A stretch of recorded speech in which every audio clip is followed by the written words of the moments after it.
So, it's been a bit over a week since Arcane Odyssey fully released. And Arcane Odyssey has always been one of, if not my favorite Roblox game. And I genuinely believe, I would say it's a subjective opinion, but it is an objective opinion. It is the best game on Roblox out there that isn't made specifically for kids like all these, you know what I'm talking about. But of course, with this game, there's definitely a lot of cons and a lot of pros, in my opinion. One thing I used to love a lot in Arcane Odyssey early access and now has kind of just been okay for me. I still do it a lot. It's the main thing I do. It's treasure charts. I love the fact that VTEX has added two more rarities, which would be mythical and lost. And the lost, you can only obtain it when you have level 10 mastery of your treasure charts. But oh my goodness, why did VTEX you there? I'm sure if you did a lot of treasure charts, you know this one YouTuber. I forgot his name, but he made a site that made treasure charts a lot easier. Essentially, making it so you know where a few paces, halfway, and on the edge is. VTech saw that, took it, added it to his game, which everybody would be happy. You know, the guy didn't make it for money; he made it purely to make a player's life easier. VTech decided, okay, I'm gonna put that in the game, but I'm gonna make treasure charts 50 times harder. Cause now he made the pirates dumber. He decided to make I'm gonna make the pirates IQ more realistic, more I don't know what the word is, but I'm gonna make it more come to life. I don't know what the word is. So now these pirates, they barely know where they left their own treasure. Cause they're telling me, oh, it's roughly there. Just tell me you don't know where the treasure is, or midway when it's just not midway.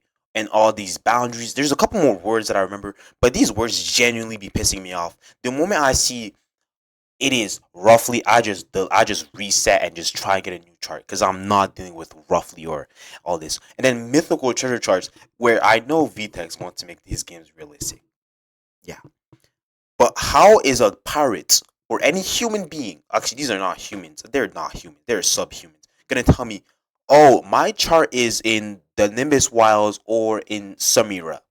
What brain damage did the Navy give you? How do you not, like, what? What is this, bro? Come on, it genuinely pisses me off, bro. I think these church charts have become way more complicated for no reason, and I do Granted, I do love the fact that with mythical charts, the pirates try to jump you. They're greedy. Yeah, they want money. Okay, yeah, fun. I love the yeah. Anyways, one thing I do love. No, I'm feel more mixed about it. Are definitely the tower system. The one thing I love about it is that it adds an aspect to bounty hunting, which wasn't really there before. Where before bounty hunting was kind of just finding a stupid NPC who just stays at one island for 20 days just waiting for somebody to come and kill him. Like, damn, bro, you want back shots? I'll give you the back shots you're asking for. But now with the towers, they actually kind of make a whole building, kind of like they're conquering an island, like us, the player, when we have a clan and we build, and it's essentially that with the towers. I really like that, but I hate, and I genuinely mean it when I say this, I hate how these towers are they get destroyed. The amount of hatred I genuinely have for this feature is unimaginable. It's I I've died so many times to fall damage and not the actual tower. No, I'm gonna say that the fall damage is a part of the tower. It is so annoying how I have to do a tower with 40 different enemies and I have to fall down like I'm Kratos. But now VTech decided to add fall damage, so I just fall to my death. I break my spinal cord, I snap my neck because VTech decided to add not only fall damage but breakable skyscrapers. Why would you ever do this? It just seems like a horrible idea and it's not fun to deal with. Especially me with a horrible PC who lags like hell.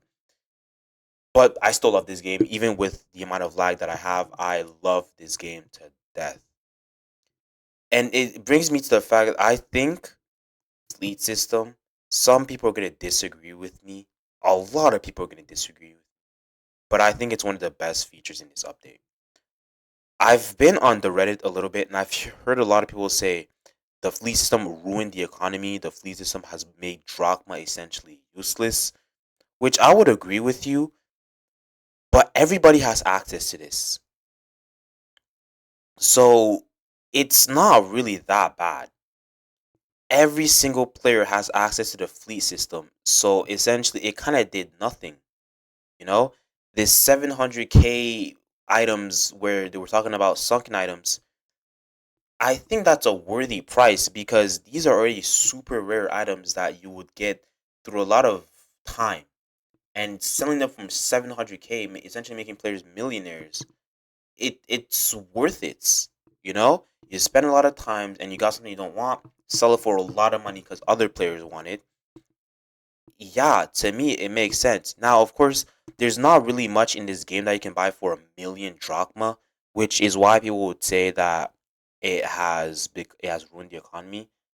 But I think it's kind of a like it depends what you like doing. Cause me personally, in early access, I think every player would agree with me. A lot of the things in this game were mainly done for fun. Obviously, it's a game. Treasure charts, you only do it because you wanted treasure and dopamine rush from getting legendary, I guess. And from for the bronze seal chest or the nimbus seal chest, that's essentially the whole reason you did treasure charts. You fought ships because you wanted the seal chest once again. Not really much other than that. Even the dark sea, you did it purely for seal chests. But with full release, VTEX really amplified it, where he gave you another reason to do these things. Now with treasure charts, you have a goal to strive for where you want either a no, you literally just want a lost treasure chart at this point because it heavily buffs your abilities, which is really really nice. And it's not just you get all of them; it's random. So you have to really keep on playing the game to essentially get the one you want, and you have to be there for long periods of time because these charts takes a long time. Cooking, which cooking was honestly a little no, it was useless, man. I would cook something and eat it, make sure my hunger never got to below 100. It really didn't do much. It was really useless. Hunger was absolutely useless, and him fusing it with energy, really good idea. And now it makes cooking a little bit more worthwhile. I find myself eating a lot more food than I used to. Not only that, but the food has actually become useful because when you start playing the game, the difference between one player who just started and the player who has been playing this game for hours and hours and hours on end was honestly just the quality of the food, and that was about it. But now you can add potions to the food, you can do a whole lot of things with the food purely because you focus on cooking, which is really, really nice. And it's not just that, it's that with jewel crafting, brewing, bounty hunting, which was recently added. It's really nice. And honestly, this is my personal take. I think VTEX should add a feature where you can master one of these, like actually master, not just where it says master with a star, but you can really perfect one of these talents for another additional buff. But you can only do it for one. So it really makes a player experience unique, where you can see a player, you can be, oh, this is what he did, But that's honestly it I have for what I think about this update and the pros and cons of this update. There's also talent quests, which I want to make a separate video on that where I rank them, even though I haven't really completed them. Some of these talent quests are near impossible, but I'm gonna leave that for the next video. I want to say with the end of this video, VTEX, as much as I complain, you have done an insanely great job with this. He's not gonna see this, but honestly, 10 out of 10 with this update. It is really, really, really good. And I will say it's not cope. It was worth the wait. You really made this game playable and you really made this game feel like a full release, which I didn't expect it to feel like. I genuinely just thought early access was just, I mean, him saying, oh, it's coming, guys. It's not the best. I thought it was just him trying to give people copium. But I can really see that this is a full release and it's a really, really good game.